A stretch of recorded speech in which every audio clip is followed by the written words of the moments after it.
Facebook হলো ভালোবাসার জায়গা। এখানে ভালোবাসা যদি আপনারা আদান-প্রদান না করেন, তা আপনারা বা আমরা কেউ এখানে সাকসেস হতে পারব না। সো আসলে কি এখানে সবাই একে অপরের পাশে থাকতে হবে এবং আ ভালোবাসা আদান-প্রদান করতে হবে। তবেই আমরা সবাই সাকসেসফুল হতে পারবো।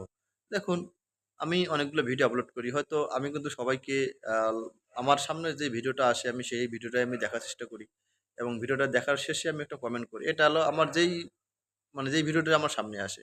আমার অনেক বন্ধুরা আমাকে বলে, "দাদা আপনি তো আমার ভিডিওতে কমেন্ট করেন না।" ভাই, আমার সামনে যে ভিডিওটা আসে আমি সেটাতেই আমি লাইক এবং কমেন্ট করি। আমি যদি দিনে ১০ টা ভিডিও দেখি ১০ টা ভিডিওতে আমি লাইক এবং কমেন্ট করি ভাই। আমি কিন্তু কমেন্ট করেই যাই। আমি তো কখনো আ তাই বলে এমনটা করি না যে এক কমেন্ট বারবার করলে আপনারা কিন্তু কমেন্টগুলো খেয়ে যাবেন। তো সেক্ষেত্রে আপনাদেরকে কমেন্টের কিছুটা মানে কিছু ভিন্নতা নিয়ে আসতে হবে। আর হচ্ছে যে আ আপনাদের দেখবেন নোটিফিকেশনে অনেক মেনশন পোস্ট থাকে।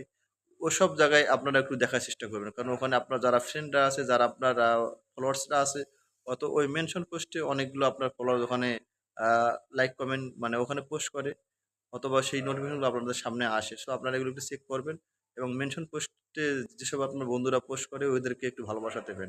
তো আমিও আমার যেগুলো মেনশন পোস্টে যেগুলো আমার আ আ বন্ধুরা পোস্ট করে বা তাদের যেগুলো নোটিফিকেশন আসে আমি এগুলো অবশ্যই দেখি এবং লাইক এবং কমেন্ট করি।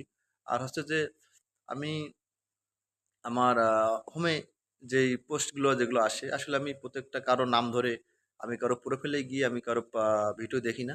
আর হচ্ছে আমার সামনে যেই ভিডিওটা আমাকে Facebook সাজেস্ট করে, আমি সেই ভিডিওটাই দেখি। আমি সেই ভিডিওর মধ্যে আমি কখনো মিস দেই না। আমি সর্বদাই একটা করে কমেন্ট করে আমি চাই। এটা আমার ক্যারেক্টার। সো আপনারাও এই কাজটা করবেন। কারণ আসলে আপনি যত বেশি কমেন্ট করবেন, তত বেশি আপনার বন্ধুর বা আপনার পরিবারটা বড় হবে এবং আপনার আইডিটা একটু পাবলিশ হবে, সবাই জানবে, আপনাকে চিনবে।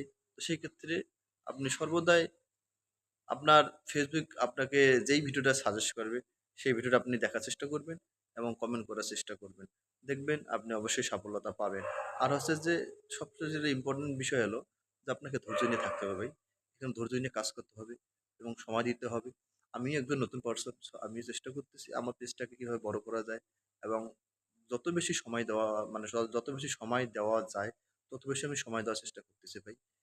আর হচ্ছে যে আমি আসলে ডিমোটিভেট হয়ে গেলে হবে না। সো আমরা যখন নতুন আমাদের ভিউ একটু কম আসবে। সো সেক্ষেত্রে আমাদেরকে ফলোয়ারটা অর্জন করতে হবে এবং সেই পরিধিতে ফলোয়ার অর্জন করতে হলে আমাদেরকে ভালো কনটেন্ট দিতে হবে এবং কনটেন্টের পাশাপাশি আমাদেরকে অন্যের ভিডিও বেশি দেখতে হবে এবং অন্যের ভিডিওতে আমাদেরকে বেশি সময় ব্যয় করতে হবে। তাইলে আমরা আমাদের পরিবারটা বড় হবে এবং সবার প্রতি মানে সবার কাছে আমরা ভালোবাসা পাবো। সো বন্ধুরা আপনারা সবাই ভালো থাকবেন, আমার পাশে থাকবেন এবং আমি আপনার পাশে থাকবো। আমি আবারও বলতেছি, আমি কারো নাম ধরে কারো প্রোফাইলে গিয়ে আমি কাউকে লাইক কমেন্ট করি না। সো আমার সামনে যে ভিডিওটা আমাকে Facebook সাজেস্ট করে, আমি সেই ভিডিওটাই দেখি। সবাই ভালো থাকবেন। ধন্যবাদ।